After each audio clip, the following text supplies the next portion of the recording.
Don't you ever forget it. Here you're nothing but a stupid maid. Challenges. There's no denying we all have them. These are the stories of ordinary people facing extraordinary challenges and emerging better on the other side. I'm Cheryl Hunter. As a teenager, I was kidnapped and held captive. Today, my mission is to let you know that you are bigger than anything that can ever come your way. Join us for these extraordinary stories and be reminded that your true nature is to rise. If you've ever wondered if you have the power to design your own life, then this is an interview you don't want to miss. This is Zsuzsa Novak.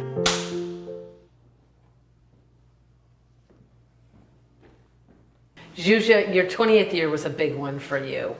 What was it like before that turning point? It's like shadow and light. I was born in communist Hungary. I grew up behind the Iron Curtain.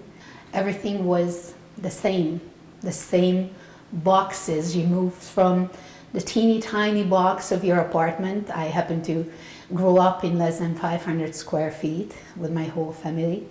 And then you moved from that box to a somewhat larger box that was called school.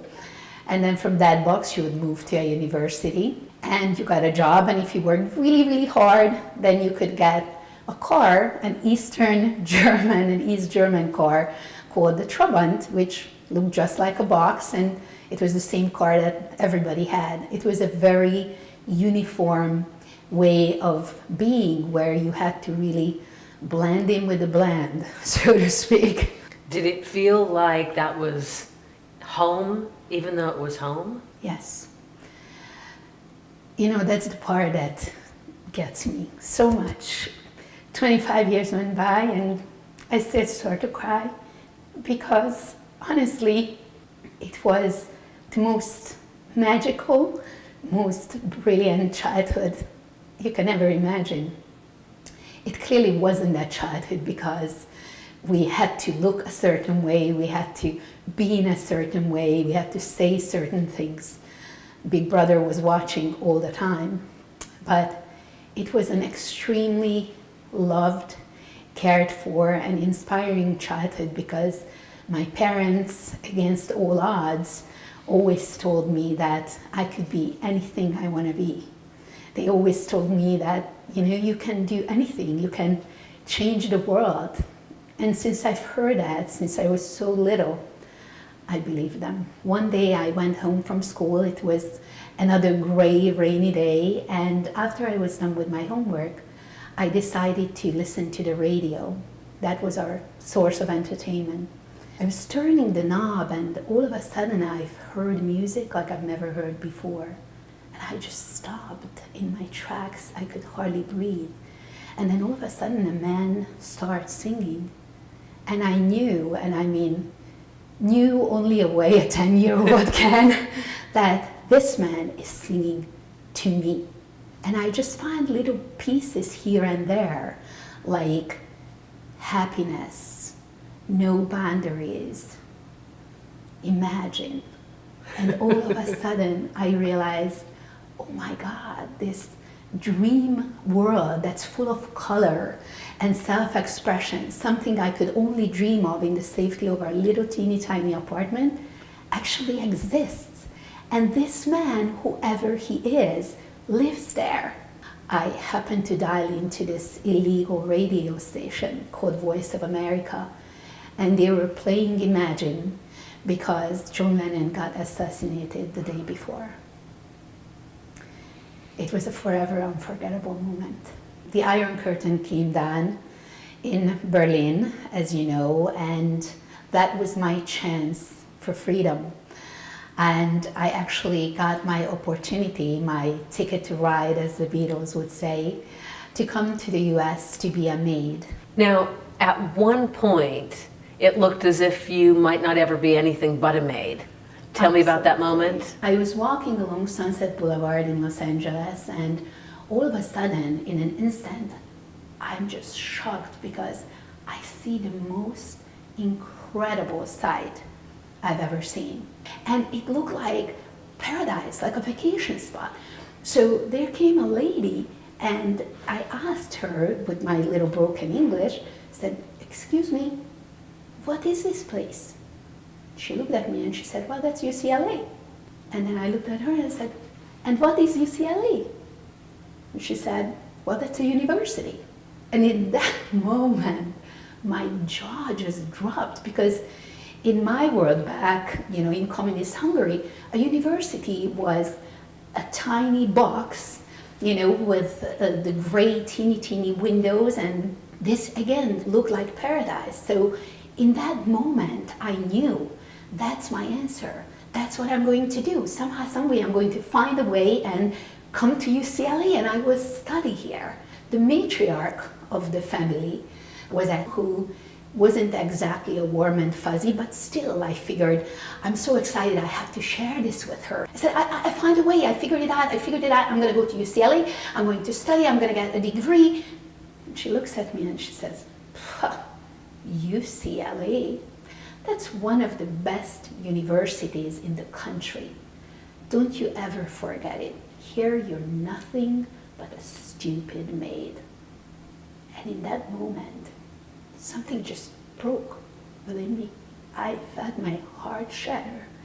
And all of a sudden, my biggest fears became my reality. And I thought, maybe she's right. Maybe I was not meant to do more and be more. Maybe I'm just a maid. I felt, my tears coming, and I didn't want to see her see me cry. And I literally ran into the room. Something happened. It was not longer than a 5-minute trip. But by the time I got to the room, instead of the sadness and the desperation, all I felt was anger and a tremendous amount of motivation. And I got into that room, and my one thought was, you know what? Screw you, lady. I'm gonna show you. And let me tell you, I'm so grateful to that woman now. And she passed on, and wherever she may be, up or probably down, I would say, thank you, Miss Lily, because if it were not for her, I may not have been able to propel myself further so quickly, because I was so intent to show her that indeed we can all lead a brilliant life, no matter where we come from.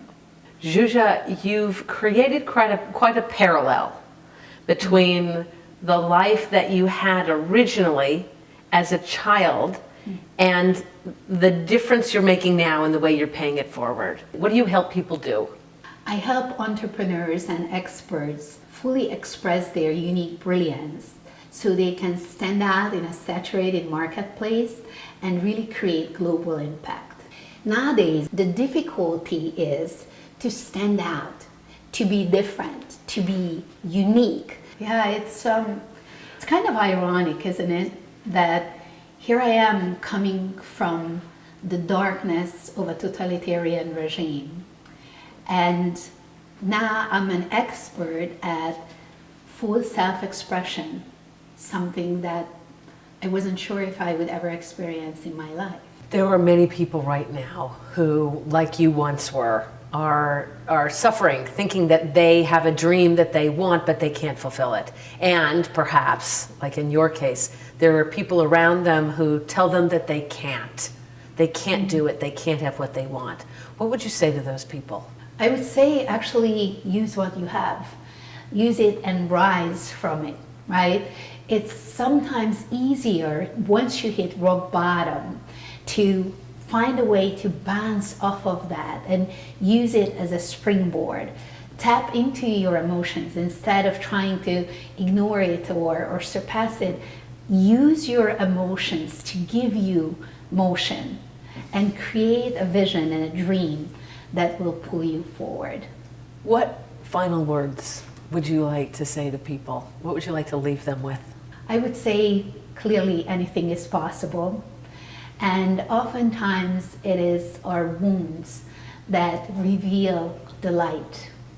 I firsthand know the pain of not being able to stand out. So it really, makes my heart sing to be able to do that today. And you just gotta really give it everything you got and believe. And finally, I would say I would leave them with those very words that my own parents set me sail with back 25 years ago when we hugged goodbye at the airport, which was, it's your life, it's your time, go for it. Zsuzsa, thank you for sharing your story and your heart. Thank you so much, Cheryl. I appreciate the opportunity.